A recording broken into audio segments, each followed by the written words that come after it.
Ouais, Cinématique 3, bon, c'est la fin de la cinématique, les enfants, vous en faites pas, c'est le dernier cours et ça va être plutôt rapide. Si vous avez compris les deux premiers cours de cinématique, ça se passera bien, c'est un cours pour les deux RA. Donc là, on va parler d'accélération et de mouvements accélérés, de mouvements ralentis, on appelle ça les mouvements uniformément variés. Uniformément, je vais vous expliquer pourquoi juste après. Mais avant, on va parler de chute libre. C'est ce qui est le plus simple pour comprendre ça. Ok l'équipe, donc on est toujours sur le référentiel terrestre, ça change pas, on est toujours sur Terre, on est posé sur Terre pour regarder le mouvement, il n'y a pas de problème de référentiel ici. Donc ce que je vais faire, c'est que je vais faire une tour. Bon, vous essayez, je suis pas un artiste, hein. Ça c'est la tour. On va dire qu'elle fait 50 mètres. Ok, 50 mètres. Et ce qu'on va faire, c'est qu'on va mettre au-dessus de la tour Julia et Riyad. Ah, excuse-moi Riyad. Je le fais un peu plus gros Riyad. Vous allez comprendre pourquoi. Ici on va dire que Riyad il fait 100 kg et que Ju fait 50 kg. Et on va dire qu'on ne tient pas compte de l'air. On va faire comme si comme si on était dans le vide. Vous allez voir après avec l'air en fait ça change tout. Mais si on fait comme si s'il n'y avait pas d'air, il n'y a pas de résistance de l'air, il y en a tout le temps, hein, vous le savez très bien. Quand vous êtes en voiture, sortez votre main à 10 km/h, vous allez sentir une petite force. Sortez votre main à 100 km/h, vous sentez que c'est plus du tout la même. Donc plus on va avancer, plus la force de résistance de l'air va être forte et plus elle va influer sur le mouvement. Mais on va faire comme s'il n'y avait pas ça. Ok, il n'y a pas d'air, on est dans le vide. On peut dire que si c'était une tour sur la Lune, par exemple, ça marcherait très bien. Ce que je vais vous dire, c'est vrai. Si on était sur la Lune, on va dire qu'ils ont des scaphandres. Il fait 100 kg Riyad, Ju fait 50 kg avec son scaphandre. Il saute. Qu'est-ce qui va se passer concrètement? Naturellement, on a envie de dire, si vous vous rappelez de la formule, P égale M fois G, le poids, M fois G. G, c'est 9,81 sur Paris. On va dire, on va prendre 10 newtons par kilogramme. Bon, si j'étais sur la Lune, c'est 6 fois moins fort. Je vous ai dit que la gravité est 6 fois moins faible. C'est pour ça que sur la Lune, vous descendez beaucoup moins vite. Elle vous attire moins, elle est plus petite. La Lune, on en a déjà parlé en début d'année, donc calme, on va pas en reparler. Là. C'est juste ça à savoir. Donc on dit que les deux sautent. Donc là, excusez-moi, hein, ça ressemble à un suicide, mais on va dire qu'il y a un grand matelas ici. Tout le monde va vivre à la fin. Mettez-vous au calme. Donc il y a Ju qui saute et il y a Riyad qui saute. Riyad, je suis désolé, je te fais un peu plus gros. Mais toi-même, tu sais, c'est juste histoire de faire... elle était 2 fois plus lourd que Julia, c'est tout. On va faire ça comme ça, on va te mettre à 100 kg. Et toi-même, tu sais, je suis gentil, je suis mignon, hein, ok? Donc les deux, ils sautent. Naturellement, on a envie de se dire, ouais, c'est Riyad, il a un poids P égale M fois G, donc il va avoir un poids de 2 fois plus haut. On va dire que Riyad, Ju fait 50 fois 10, 500 newtons. Ça, c'est son poids. Le poids de Julia, c'est 500 newtons, ok? Poids P1. Et on sait que Riyad est 2 fois plus lourd. Donc si je fais le calcul, 100 fois 10, 1000 newtons. C'est une flèche 2 fois plus grosse. Donc la Terre l'attire 2 fois plus. Ok. Donc naturellement, ce qu'on a envie de dire, c'est que Riyad va arriver avant. Non. Ça, c'est le premier truc qu'il faut savoir. C'est un truc, on va commencer par du qualitatif. Non. Officiellement, si on était dans le vide, si la tour était sur la Lune et les deux sautaient, bizarrement, ils arrivaient exactement au même moment avec la même vitesse. Et c'est ça qu'on va essayer de voir aujourd'hui, c'est le mouvement uniformément accéléré. Mais dans la vraie vie, sur Terre, ça se passe jamais comme ça, parce qu'en fait, il y a la résistance de l'air, je vous réexpliquerai ça après à la fin, quand on fera un mouvement un peu plus compliqué. Ok? Donc officiellement, là, ils vont arriver exactement au même moment ici. Et c'est pareil pour tout. Si je prenais une plume, c'est encore plus choquant, parce que Riyad et Ju, vous allez me dire, ça passe, c'est deux humains. Ouais, je dessine sale de fou. Mais si on prenait une plume, par exemple, et 1 kg de plomb, officiellement, si je suis dans le vide et je lâche une plume et 1 kg de plomb, ils sont censés arriver en même temps. Et d'ailleurs, j'ai jamais compris pourquoi ils n'ont pas testé ça sur la Lune, parce que sur la Lune, il n'y a pas d'atmosphère. Donc officiellement, sur la Lune, tu te mets à 10 mètres, tu jettes 1 kg de plomb et tu jettes une plume. La plume et le plomb, et le kilo de plomb vont arriver exactement au même moment sur le sol. Et franchement, ça aurait été la meilleure façon d'éviter tous les débats de est-ce qu'on est monté sur la Lune ou pas. Ils auraient dû faire ça direct, c'était réglé. Donc voilà, ce qu'on va essayer de capter ici, c'est la vitesse ou de Riyad ou de Ju, on va mettre qu'une seule personne, ça va être plus simple, en fonction du temps. Ok. Et ce G égale 10 newtons, j'ai pris G égale 10 newtons par kilogramme. Alors vous allez voir en fait qu'il y a aussi une autre unité pour newton pour kilogramme, c'est ce qu'on va voir tout de suite, c'est ce qu'on appelle l'accélération. J'imagine que vous avez déjà entendu ça dans des films, accélération 1G, 2G, 3G, dans les films avec les pilotes d'avion et tout. Mais en fait, c'est de ça qu'on va parler aujourd'hui. Et c'est un truc super simple au final à comprendre, c'est pas si compliqué que ça. Mais voilà, déjà qualitativement, moi je trouve ça déjà bizarre que qualitativement, ils arrivent en même temps. Si Ju et Riyad sautent d'un immeuble, ils arrivent en même temps déjà. C'est limite choquant, mais c'est exactement ça qui va se passer. Donc on va démarrer calme. Je vais juste vous expliquer. On va prendre qu'une seule personne et je vais vous expliquer ce que c'est qu'un mouvement uniformément accéléré. Ben, on va prendre Mokhtar. C'est Mokhtar qui saute. Mokhtar saute. Et il a oublié son parachute. Je sais pas, il a pris son sac à dos à la place. Il a déconné, bon bref. D'ailleurs, j'ai jamais compris pourquoi. Testez jamais le parachute. J'ai jamais compris comment on pouvait sauter d'un avion avec un sac à dos. C'est un projet bizarre. Mais bref, admettons. Il saute et au lieu de prendre son parachute, il a pris son sac à dos de cours. Donc il va manger le sol, mais il a de la chance. On lui a posé un petit matelas ici, il va survivre. Le truc fait 50 mètres et en fait on va même prendre un immeuble de fou, 500 mètres. Mokhtar, il avait faim, il voulait faire un vrai saut, il voulait sauter sur 500 mètres. Et je vous explique, enfin j'ai pris 500 mètres parce que sinon la chute c'est trop rapide. En fait c'est surtout ça, c'est qu'il me faut au moins 5-6 secondes de chute pour pouvoir commencer à vous parler. En fait ce que je vais vous expliquer, c'est qu'au départ on sait qu'il est arrêté, il est posé ici, sa vitesse c'est 0 mètre par seconde. Écoutez bien ce que je vais vous dire. En fait, à chaque seconde, à chaque fois qu'une seconde passe, en fait, il va gagner 10 mètres par seconde. Il va gagner G. C'est pour ça qu'on dit que c'est l'accélération. En fait, G, souvent, on parle G, pour vous, c'est l'intensité de la pesanteur. Maintenant, vous allez comprendre ça comme une accélération. G, si c'est 9,81, on va prendre la vraie valeur, newton par kilogramme. Mais en fait, toutes les secondes, il va gagner 9,81 mètres par seconde. Vous avez remarqué, je n'ai pas parlé de kilomètres par heure, je parlais en mètres par seconde. C'est pour ça que je vous ai dit que c'était l'unité de la physique. Donc nous, ce qu'on va faire, c'est qu'on va faire un truc un peu plus simple. On va prendre 10 à la place de 9,81. Ça va rien changer au calcul, mais rappelez-vous, en général, c'est 9,81. C'est des valeurs un peu plus précises. Donc on va prendre 10 newtons par kilogramme. Donc si je prends un chrono, à t égale 0 secondes, je vois Mokhtar posé là-haut. Sa vitesse, c'est 0 mètres par seconde. Ok l'équipe, si je regarde Mokhtar à 1 seconde, à t égale 1 seconde, quand il est là, il est en pleine chute, sa vitesse est déjà 10 mètres par seconde. Ok, il gagne G en fait. À chaque fois, il gagne G. Et 10 mètres par seconde, je vous rappelle, 10 mètres par seconde, ça correspond à... pour 100 mètres, ça correspond à 10 secondes. C'est un sprinter. Là, à cette vitesse-là, il est en gros à du 36 km/h. Il a la vitesse des sprinters. C'est Usain Bolt, je vous le dis. À t égale 2 secondes, vous allez me dire, ça vous paraît très con, il gagne encore 10 mètres par seconde, 20 mètres par seconde, etc. À t égale 3 secondes, c'est le dernier que je fais, sa vitesse est 30 mètres par seconde. Et là, ça commence à être des vitesses folles. À 30 mètres par seconde, en gros, c'est du 100 km/h.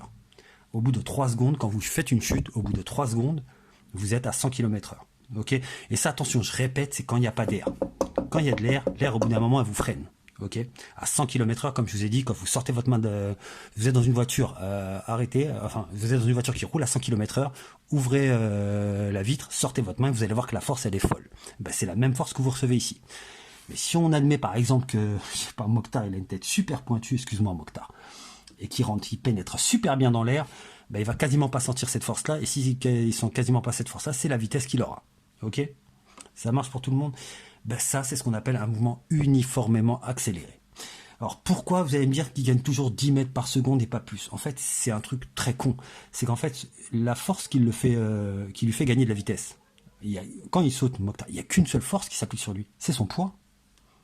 Et son poids, qu'il soit ici à 1 seconde, à 10 secondes, ou à 5 ou à 3 secondes, il a toujours le même poids. Donc en fait, quand vous avez toujours la même force sur vous, vous gagnez toujours la même vitesse par seconde. Ok, si vous êtes soumis toujours à la même force, vous gagnez toujours le même nombre de mètres par seconde. Attention, je commence à parler un peu bizarre quand je dis mètres par seconde, c'est pas pour rien. Parce que mètres, il gagne le même nombre de mètres par seconde. Vous voyez que j'ai mis 2 fois des secondes. C'est mètres par seconde carré. Et ça, c'est l'unité de l'accélération. Bon, officiellement, je suis pas censé vous en parler, mais je sais pas comment on fait pour parler. Je vous l'aurais dit pareil en cours. Je sais pas comment on fait pour parler de ça, parce que ça, c'est en première qu'on voit ça. Je vois pas comment j'aurais fait pour vous parler d'accélération. On doit vous parler d'accélération en secondes sans vous parler de l'unité. C'est un peu bizarre, on va pas se mentir. Donc je vous dis tout, mais on reverra ça en secondes et on calculera un peu plus en secondes. Mais franchement, on fera pas beaucoup plus en secondes. Donc ce qu'on va faire ici, c'est qu'on va essayer de tracer un graphe. Je vais essayer de vous faire montrer qu'avec un graphe, vous allez tout de suite capter quand le mouvement il est accéléré ou ralenti. Ok ? Je vais vous faire montrer ça et on va faire par exemple le graphe. On va commencer par le graphe juste de la chute libre de Mokhtar. Ok ? Et je vais vous demander de tracer la vitesse. Alors, attention, je n'ai pas dit la position, c'est la vitesse. Si on calcule la position en fonction du temps, en fait c'est une parabole. Donc vous voyez en cours quand on étudie les paraboles c'est les x carrés. Rappelez-vous, à chaque fois que j'ai lancé un stylo dans la salle, je lui disais regardez bien, ça c'est une parabole. Ben en fait c'est ça, si on étudie les paraboles, c'est pas pour rien, ça a toujours un lien avec la physique, l'équipe. Ok. Donc, la vitesse en fonction du temps. Et ce graphe là va être super simple, c'est surtout le graphe d'après qui va être intéressant, mais la vérité, même pas. C'est super simple. Si vous avez compris le graphe de cinématique 2, de la position en fonction du temps, je trouve ça plus compliqué que les graphes où on met la vitesse en fonction du temps. La vitesse en fonction du temps, en général, c'est très simple à comprendre. Donc, ce que je vais mettre du 10 mètres par seconde. Attention, c'est des vitesses. Hein. Je mets les unités ici. Normalement, on met l'unité ici. On ne la remet pas dans le graphique, mais je la mets pour que vous captiez bien. Ça, c'est la vitesse. 20 mètres par seconde, 30 mètres par seconde et 40 mètres par seconde. Là, je ne peux pas l'écrire. C'est bon. Ok, donc on va reporter sur le graphe la vitesse de Mokhtar. Mokhtar, à t égale 0, il est tout là-haut, sa vitesse c'est 0 mètres par seconde. À t égale 0, sa vitesse c'est 0 mètres par seconde. Et vous avez compris tout de suite ce que je vais faire. Hein. À 1 seconde, sa vitesse c'est 10 mètres par seconde.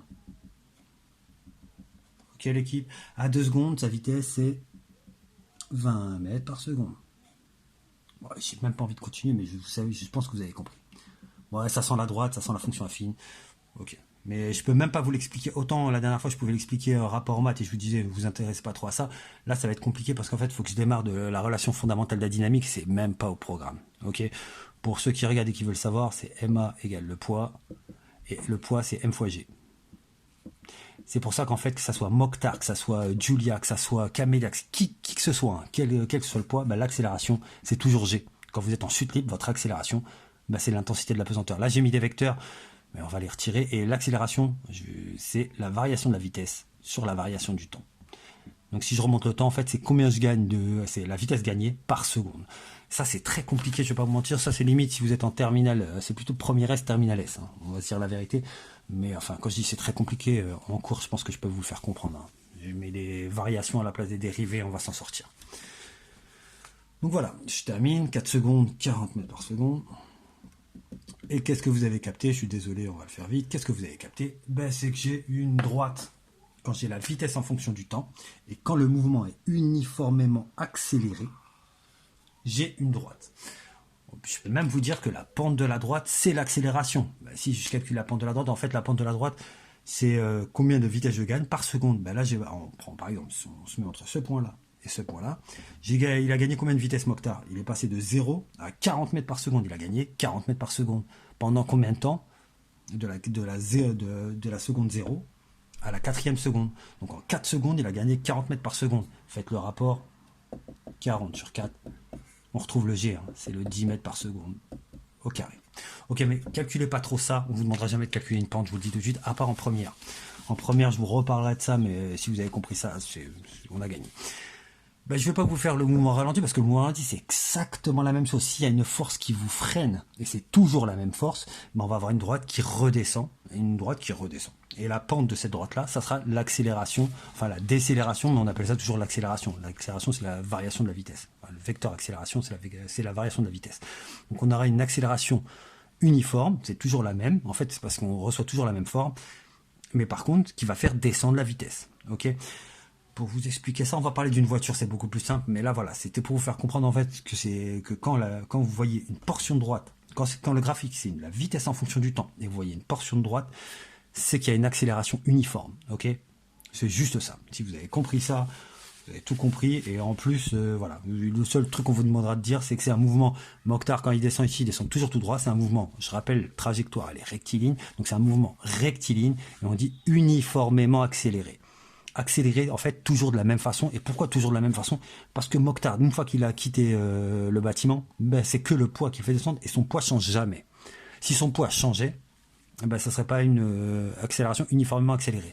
Donc, tant qu'on est ici, comme je vous ai dit qu'il y a de la résistance de l'air, au début la résistance de l'air quand on va pas très vite, elle est toute petite. Et plus on va vite, comme je vous ai dit quand tu sors ta main à 100 km/h tu le sens, plus la résistance de l'air va être forte. Et à un moment elle va même compenser le poids. Et on va arriver à une vitesse uniforme. Donc au final, c'est même pas dans la vraie vie, quand vous voyez j'espère que ça vous arrive pas souvent, mais si vous voyez quelqu'un sauter d'un bâtiment, bah, au début il va gagner de la vitesse de la même façon là sur la droite, et au bout d'un moment il va arriver sur un plateau. Quand il arrive sur le plateau, c'est qu'en fait sa vitesse, la force de l'air compense son poids. Donc en fait c'est comme s'il était soumis à plus aucune force, il garde la même vitesse. Ça c'est un peu compliqué ce que je vous dis, mais oubliez, si vous voulez avoir vraiment le graphe, si je vais vous le faire, vous le saurez. Un graphe de quelqu'un qui se suicide pour de vrai, ça ressemble plus à ça en vérité. Ça commence par une droite, une portion de droite exactement ce qu'on a vu, hein, le 10 mètres par seconde. Je suis d'ailleurs bien passé par là. Ça commence par le 10 mètres par seconde. Au bout d'un moment, ça va faire un plateau. Jusqu'au choc. Et au choc, tu passes de cette vitesse-là à 0. Ça ressemble plus à ça, un suicide. Hein. Ok, l'équipe. Mais on s'en fout de ça. Ça, jamais vous allez avoir un truc comme ça. En général, vous allez avoir que des portions de droite. Je vais vous faire montrer d'ailleurs le genre de graphique que vous allez avoir au maximum. Et ça, je vous dis ça, c'est pour la seconde et même pour la première. Sauf qu'en première, on va vous demander en plus, calculez-moi les accélérations. L'accélération, en fait, c'est combien de mètres par seconde j'ai gagné par seconde. Donc retenez bien combien de mètres par seconde j'ai gagné par seconde. En fait, c'est des mètres secondes. Combien de mètres par seconde j'ai gagné, ça c'est la vitesse par seconde. Et ben ça, c'est du mètre seconde. Donc en fait, G, il y a deux unités. Hein. Vous avez vu la première unité au début de l'année, c'est Newton par kilogramme.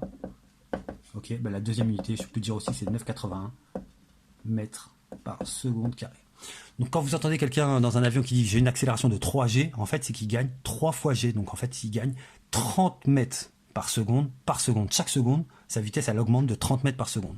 Et ça commence à être des accélérations folles. C'est pour ça qu'ils ont même des combinaisons pour empêcher le sang de rester au même, parce que sinon le sang ne circule plus. Quand il y a une trop grosse accélération, votre sang, comme vous, quand vous êtes projeté dans une voiture, quand une voiture accélère beaucoup, vous êtes projeté en arrière. Mais en fait, c'est ça. Le sang, quand vous allez tellement, quand l'accélération est tellement forte, et vraiment très forte, en fait, même votre sang, il reste calé et il remonte plus au cerveau. Donc vous pouvez faire des malaises. C'est pour ça qu'ils ont je crois que ça s'appelle des combinaisons anti-G. Je suis pas pilote non plus, je vous ai déjà dit, moi, tout ce qui est parachute et tout, ça m'intéresse pas. Sauter, c'est un truc de dingue. Sauter d'un avion avec un sac à dos, c'est un truc de dingue. Donc, ce qu'on va étudier, on va étudier un truc classique. On va étudier, voilà. Je vous fais montrer le genre de courbe que vous allez avoir. Et cette fois-ci, attention, c'est pas la position en fonction du temps. Quand c'était la position, rappelez-vous, on disait vitesse uniforme quand on voyait une portion de droite. Là, c'est la vitesse en fonction du temps. C'est plus du tout la même chose. Ok, l'équipe? J'invente en live, je vous dis tout de suite. Hein. Alors, on va faire on va parler d'une voiture. Allez, on parle d'une voiture. On est en mètres par seconde ici. Waouh, pourquoi pas kilomètre-heure. On va parler d'une voiture, on va se mettre en kilomètre-heure. Ok, on est en kilomètres par heure. Et on va faire des vraies vitesses. On va mettre 20. Non, 20 c'est trop petit. On va mettre 50. 50 c'est trop gros. Excusez-moi. 20, 40, 60, 80, 100. Ok. Et là, on va mettre, le temps on peut le mettre en secondes, en heures, en ce que vous voulez en vérité. Donc on va le mettre en secondes. Ouais, on va le mettre en secondes. On va dire que j'ai une voiture qui a fait ça pendant 1, 2, 3, 4, 5, 6, 7, 8. Ouais, 8 secondes. On va dire qu'on a étudié une voiture sur 8 secondes qui a accéléré et freiné direct. Ok. On va dire que c'est une Porsche. Une Porsche, ça monte en 4 secondes, en gros. En 4 secondes, ça monte à 100. Ok. Et avec la même accélération, en fait, vous êtes pied plancher. Voilà. Ensuite, vous êtes resté à la même vitesse. Vous êtes resté à la même vitesse pendant 3 secondes, on va dire. Et là, on va dire que vous avez freiné, super fort. Vous avez freiné, on va rajouter des secondes quand même. Vous avez freiné en 3 secondes. Ok. Ça veut dire qu'on a freiné super fort. On va vous demander de décrire ce mouvement. Et on va vous dire, par exemple, c'est l'histoire d'une voiture. C'est l'histoire d'une voiture ici. Okay, c'est l'histoire d'une voiture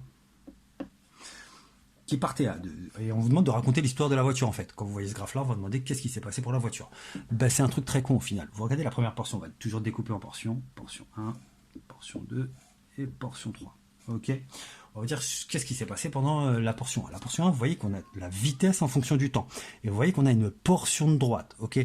Quand vous voyez une portion de droite, et vous pouvez même vous pouvez le capter même en prenant votre temps. Ici à 0 secondes, j'avais 0 km/h. Ici à 1 seconde, je suis en gros à 20 km/h. À 2 secondes, je suis en gros à 40 km/h. Vous voyez ça. Donc en fait, mettez-vous dans la voiture. C'est que la voiture, elle accélère là. Donc la première phase là, la phase 1, c'est une phase d'accélération. Alors comme on est sur une route, vous savez que la trajectoire, ça va être une trajectoire rectiligne. Donc la phase 1, ce qu'on va vous demander d'écrire, c'est qu'on va vous demander de décrire la nature du mouvement. C'est un mouvement rectiligne. Rectiligne, on commence toujours par qu'est-ce que fait la trajectoire. Circulaire, rectiligne, en général, ce sera un des deux. Et très souvent, quand vous avez un graphe comme ça va être rectiligne, je vous le dis tout de suite. Et juste après, je vais vous parler de mouvements circulaires pour finir la cinématique. Mouvement rectiligne, et on va vous demander, est-ce que c'est uniforme? Est-ce qu'il a toujours gardé la même vitesse? Quand vous dites uniforme, c'est qu'il gardait toujours la même vitesse. Ben non, là, c'est que d'accélérer, donc on voit bien que la vitesse fait que d'augmenter. On dit accélérer. Et normalement, au programme, on doit vous apprendre uniformément accéléré. C'est ce que... Je vais le mettre entre parenthèses, parce qu'en fait, je le mets uniformément. C'est ce que vous êtes censé savoir, hein. C'est uniformément accéléré, mais c'est les seuls mouvements que vous avez à connaître, c'est ça le problème. Parce que je sais même pas pourquoi je vous le dis. Et d'ailleurs, pour le dire ça, au final, il faut calculer la pente, il faut calculer l'accélération, et c'est un programme de première. Donc je sais qu'il y a des nouveaux programmes, moi je trouve qu'il y a quelques bugs, mais bref. On fait comme si on aurait été en cours, je vous aurais expliqué comment calculer l'accélération, c'est ce que je vous ai dit tout à l'heure. Mais là, il faudrait des mètres par seconde, on a des kilomètres par heure, ça va être un peu chiant. Mais quand vous avez des mètres par seconde ici, et du temps ici en secondes, c'est très con en fait. C'est la pente de la droite. Et la pente de la droite, en gros, c'est de combien j'ai augmenté la vitesse par rapport au temps. En fait, c'est une division de BB. Je vous dis, vous prenez n'importe quel point ici, vous allez avoir la même pente. C'est la même portion de droite, vous allez avoir la même pente. Ok? Donc ça, c'est le mouvement, ça c'est la phase 1. C'est un mouvement rectiligne, uniformément accéléré. Dites-moi juste accéléré, moi ça me va très bien. Ok? Par contre, l'année prochaine, j'attends le uniformément accéléré. Oh, je vais vous calculer. Non, je ne calcule pas l'accélération. Les unités sont trop bizarres, on ne calcule pas l'accélération. Donc en fait, après, si je vous montre qu'est-ce qui s'est passé sur la phase 2. La phase 2, c'est toujours un mouvement rectiligne, ça commencera toujours comme ça. La voiture, elle a accéléré. En fait, j'étais à 0 ici. Elle a accéléré, jusqu'à arriver ici à 100 km/h. Oh, je dessine dégueulasse. Ici, elle est à 100 km/h.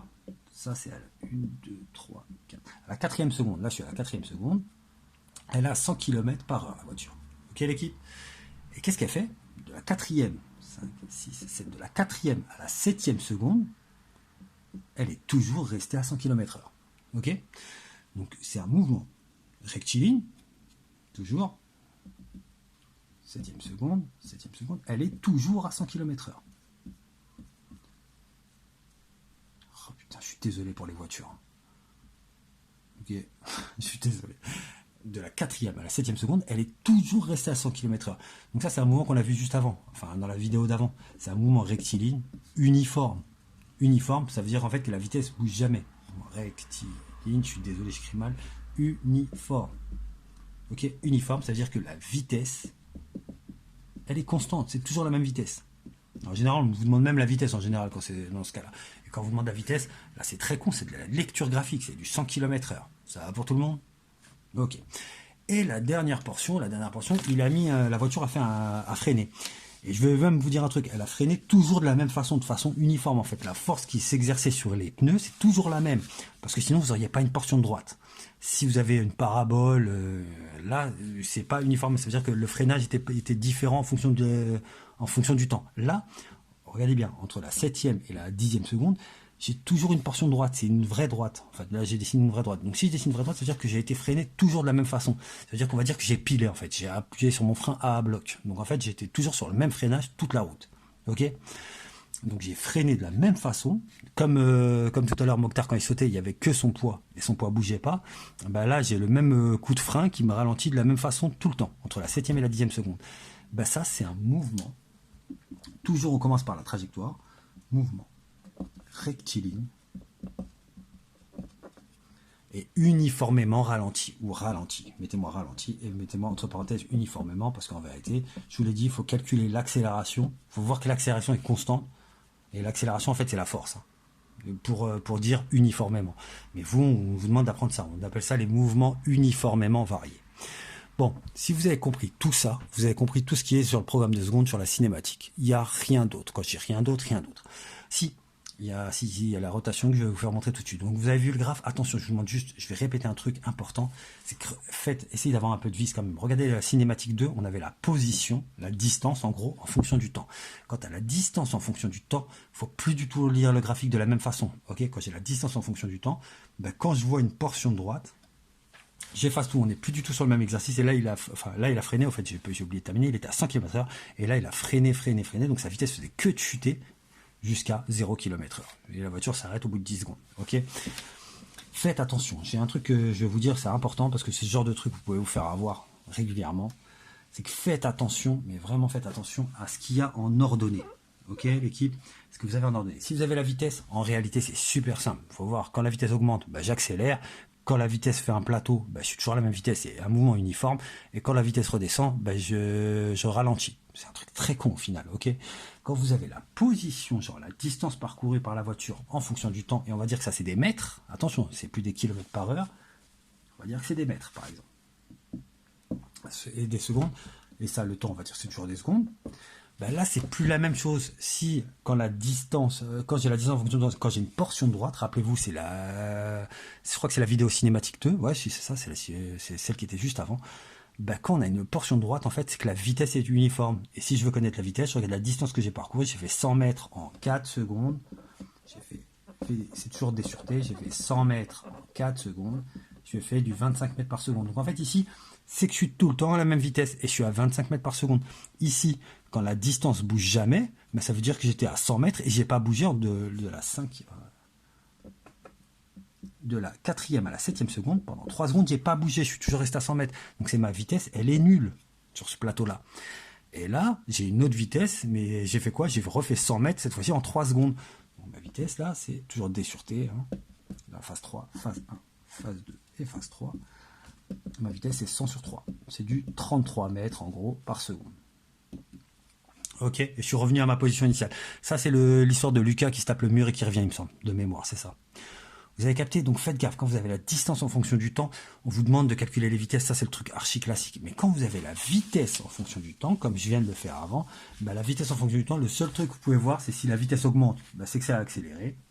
Vitesse augmente, c'est que ça a accéléré. Quand la vitesse est sur un plateau, c'est que c'est un mouvement uniforme. Et quand ça redescend, c'est que la vitesse, c'est un mouvement ralenti. Ok. Et j'oublie de dire rectiligne. Rectiligne, c'est que la trajectoire. Ok, l'équipe, on parle que de trajectoire quand on dit rectiligne.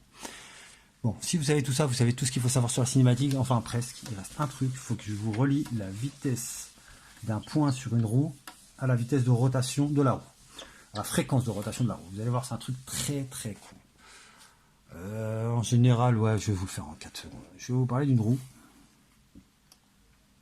Et je vais vous dire, on va bloquer sur, alors on va changer de couleur, on va bloquer sur un point M en haut de la roue, là, qui est exactement en haut, à t égale 0. Ok. À t égale 0, le point M, il est tout là-haut. Ok. Si je vous dis que la roue fait un tour, bloquez bien sur le point M va faire un tour. Donc, je vais faire trois positions différentes. Ouais, les cercles n'ont pas la même taille, je suis désolé, je ne suis pas un compas non plus. Donc, le point M, il va être là. Et après, le point M, il revient là-haut. Oh, putain, j'espère que vous captez. Le point M, la roue tourne que dans ce sens-là. Hein. Ok? Toujours dans ce sens-là. Toujours dans ce sens-là. Donc en fait, je ne sais pas si vous captez, le point M, il est là. La roue tourne, le point M va se retrouver ici. C'est la position 2 là. Et après, il continue à tourner. On revient là-haut. Ok?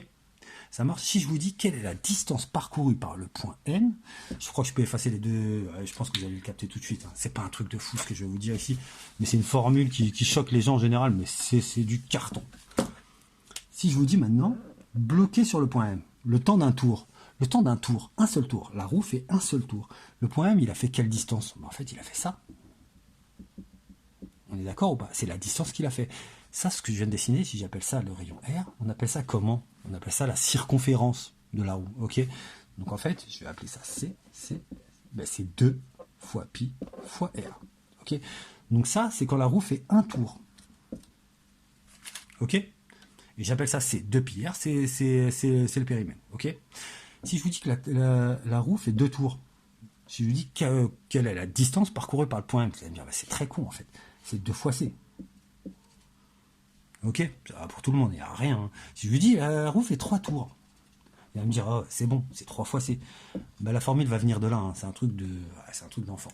Maintenant, je vais vous dire la roue, et je vais parler avec un temps. Je vais vous dire, la roue fait, allez, on va faire 5 tours. La roue fait 5 tours par seconde. Et ça, on appelle ça la fréquence de rotation de la roue. Je vous dis, la roue fait 5 tours par seconde. Est-ce que vous pouvez me dire la distance du point M, que la distance que va parcourir le point M pendant une seconde? Bah oui, si elle fait 5 tours par seconde, bah le point M va faire une distance de 5 fois le périmètre par seconde. Ok? C'est rien de compliqué. J'espère que tout le monde me suit, parce que là, en fait, c'est fini. Hein. c'est fini. Mais en fait, le 5, ça correspond, si j'écris la vitesse, ça c'est la vitesse, ça c'est la vitesse du point M, parce que c'est une distance divisée par un temps au final. Là, c'est 5 fois C, c'est 5 fois 2 pi r, c'est la distance parcourue par le point M divisée par une seconde en fait, c'est par seconde qu'il a fait ça. Donc au final, là, vous avez la vitesse en fonction de la rotation, de la fréquence de rotation. En fait, c'est très con, c'est que la vitesse... Le 5, là, ça représentait la fréquence de rotation. Si j'avais dit qu'il avait fait 7 tours, vous m'auriez fait 7 fois C par seconde. En fait, la vitesse, c'est 7 fois C par seconde. En fait, la vitesse ici, c'est N fois C. Et donc, c'est N fois 2 fois pi fois R. En fait, ça, cette formule-là, je vais l'écrire, cette formule-là, V égale N fois 2 pi R, c'est ce qu'on appelle, c'est le lien entre la vitesse du point M et la fréquence de rotation. Bon, ça a l'air compliqué, regardez ça tranquillement, c'est un truc très con au final. D'ailleurs, ça explique, c'est exactement la même formule pour savoir quelle est la distance parcourue par un vélo en fonction du nombre de tours de roue. Si la roue a fait 10 tours par seconde, ben, j'ai avancé de combien? Ben, j'ai avancé de 2 fois pi fois R fois 10 tours par seconde. C'est un truc, c'est très con. La vitesse, en fait, une autre façon d'écrire, c'est 2 fois pi fois R fois N, avec N, ce qu'on appelle la fréquence de rotation. En fait, c'est le nombre de fréquences de rotation, c'est une autre façon de dire le nombre de tours par seconde. La fréquence de rotation sera toujours un truc genre 10 tours par seconde. Ok? 2 fois pi fois R. Attention, vous mettez ça bien en mètres. Ouais, c'est la distance. Ok? Ben, si vous faites ça, vous allez avoir la vitesse en mètres par seconde. Ça, c'est le lien qui est entre la vitesse de ce point-là, et la fréquence de rotation, le nombre de tours qu'elle fait par seconde, la roue. On en reparlera. Si vous n'avez pas tout compris, je pense que je ferai un exercice la prochaine fois là-dessus. Vous me dites ça sur mon mail si vous n'avez pas tout compris. Je refais.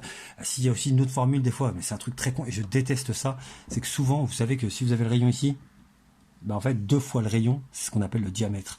Ben souvent, je vois des formules où le 2 fois R, 2 fois R, c'est 2 fois le rayon. Ben on transforme le 2R par le diamètre. Donc la formule, elle se transforme en pi fois le diamètre fois la fréquence de rotation. Alors je déteste cette formule, je préfère 1000 fois celle-là, je vous le dis tout de suite. Parce que quand vous faites cette formule, vous dites que vous avez compris. Vous avez compris qu'en fait, s'il a fait un tour, bah, la distance parcourue, c'est 2 pi r. S'il a fait 2 tours, 2 fois 2 pi r, bah, c'est 2 fois 2 pi r la distance parcourue. Ça montre que vous avez compris de quoi on parlait. Quand vous écrivez ça, pour moi, vous n'avez plus rien compris au final. Je vous dis la vérité. Mais c'est souvent on la voit cette formule. Donc déstressé, si on vous la donne comme ça, à la limite, je préfère même que vous me remplaciez le D par 2R, 2 fois le rayon. Et là, on voit le 2 pi r fois N. Ok. Ouais, l'équipe, c'est fini, cinématique. Si vous avez compris la dernière partie, je sais que ça c'était un peu compliqué. Enfin, je le sais par expérience que cette partie-là, en général, je mets bien 1 heure à faire comprendre ça à tous les élèves. Mais c'est pas si compliqué que ça au final. C'est un truc très con. Repensez à ce que je vous ai dit. Si je fais un tour, ce point M va faire 2 pi r. Si je fais 2 tours, ce point M va faire 2 fois 2 pi r. Si je fais 5 tours, ce point-là va faire 5 fois 2 pi r. Et maintenant, rajoutez par seconde. Si la roue fait 5 tours par seconde, bah lui, il va faire 5 fois 2 pi r par seconde. Et si je dis 5 fois 2 pi r par seconde, en fait, j'ai donné une distance par seconde. Et ça, c'est une vitesse. Ok. Si je vous ai dit de mettre le rayon par mètre, parce que ça va être une distance même en mètres par seconde. Enfin, ça va être une vitesse en mètres par seconde. Parce que la distance est en mètres. Ouais, j'espère que vous avez compris. Et la cinématique, c'est vraiment fini, mort. Donc, je vais vous envoyer encore quelques exercices sur le NT. Et la prochaine fois, je pense qu'on va faire des maths. Je vous le dis tout de suite. On va faire des maths pour l'année prochaine. Parce que faire de la physique, là, je ne vais pas vous faire de la chimie à la maison. Je ne vais pas ramener... Je peux rien doser, je peux rien faire. Je vous dis la vérité, je peux faire un peu de cinématique, mais pas plus. Donc, je pense qu'on va passer en maths. Et si on passe en maths, je pense qu'on va faire des suites. Ok, l'équipe? Donc on se revoit sur une prochaine vidéo, gardez la pêche et je vous donnerai un film la prochaine fois, je vais pas vous mentir. Si l'effet papillon, si vous l'avez pas vu, regardez l'effet papillon. Si vous l'avez vu, regardez Saut, pas Saut 1, pas Saut 2, Saut 3, Saut, S-A-W. Et si vous l'avez jamais vu, Saut, et vous arrivez à trouver la fin, avant justement la fin du film, c'est que vous avez un QI plus balèze que le mien, mais de très loin. À plus l'équipe, je réfléchirai franchement à un bon film pour la prochaine fois. Là, je vous ai dit ça en freestyle.